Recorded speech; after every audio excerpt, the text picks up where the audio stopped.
Well, you say, well, now wait a minute. Now I thought salvation was for everybody. You know John 3:16, for God so loved the whole world. So what's going on here?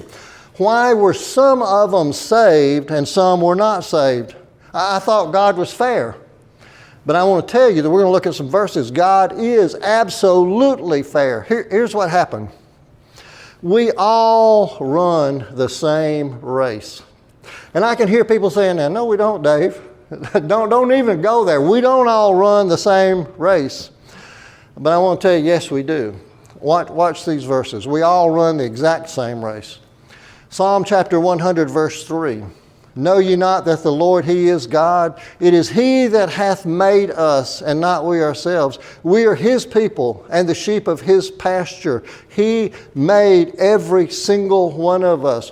John chapter 1, verse 3. All things came into being through Him, and apart from Him, nothing came into being that has come into being. Every single one of us was created by God. He created us in a special way. Not only did He just create us, He created us in a special way.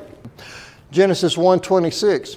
And then God said, let us make mankind male and female in our image, according to our likeness. We all start out created by God in His image. We all start there. That's the starting line. And not only do we start in the same place, but we start with the same information. You might say, wait a minute, Dave, I don't think that's true. Some people are born into families who love Jesus, and some people are born into families who are atheists. Nope. We all start with the same information. Romans chapter 1, verse 19. Because that which is known about God is evident within them. We all have this information evident within us, for God made it evident to them. For since the creation of the world, His invisible attributes, His eternal power, and divine nature have been clearly seen, being understood through what has been made, through creation, so that this information is so strong, God is saying, you're without excuse. You're not going to be able to use any other excuse to say, I didn't have enough information to come to you. I didn't have enough information to accept Jesus.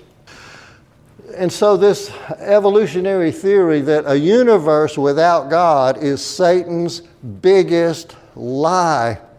And mockers, you hear them all the time parroting Satan's lie. PhDs writing books on how the universe got here without a creator, without an intelligent designer. Here's what Jesus said to mockers in John chapter 8, verse 43. Why do you not understand what I'm saying? Here's why. It is because you cannot hear my word. You say, well, that's not fair. They can't hear. No, you have to do a little digging on that verb. That verb is a middle voice. You are choosing not to hear. You choose not to hear. That's why you don't understand. Verse 44, you are of your father the devil, and you want to do the desires of your father. He was a murderer from the beginning, and he does not stand in the truth because there is no truth in him. Whenever he speaks a lie, he speaks from his own nature. Jesus said, he is a liar. And not only is he a liar, he's the chief liar. He's the father of lies. Well, let me ask you another question.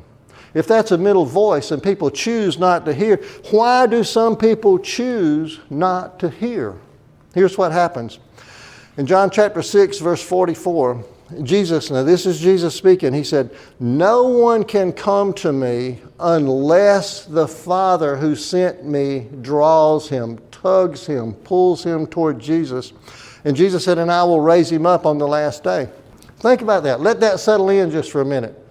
A person who says, well, you know what, I'm just going to go ahead and sin for the next, few years, 5, 10, 15 years, and then I'm going to go down front and get saved. No, you're not.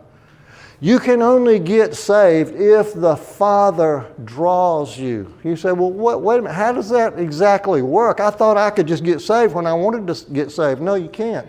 The Father has to draw you to Jesus. Well, okay. Verse 45, it is written in the prophets, and they shall all be taught of God.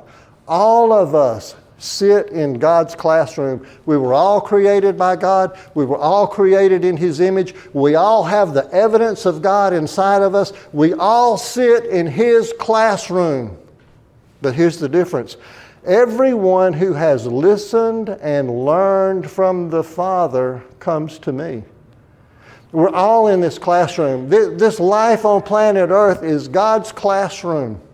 And He is saying, listen to my Son and follow Him. And we decide whether we want to listen or not. So what exactly is the Father teaching?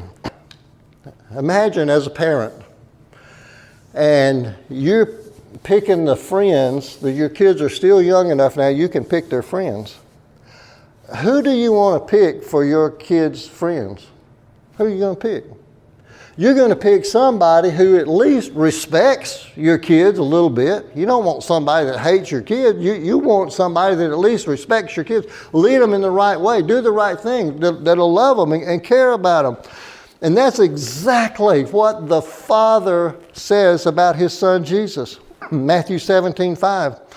And this is on the Mount of Transfiguration, and Peter is talking, and he says, Lord, if you want us to, I'll build 3 tabernacles, one for you, one for Moses, one Elijah. While he's still talking, this booming voice comes forward, the voice of God. This is my beloved Son, with whom I am well pleased. Listen to Him. Pay attention to Him. Love Him. Respect Him. Those are the ones who choose to do that God is going to allow to come to His Son. He's going to draw them to His Son.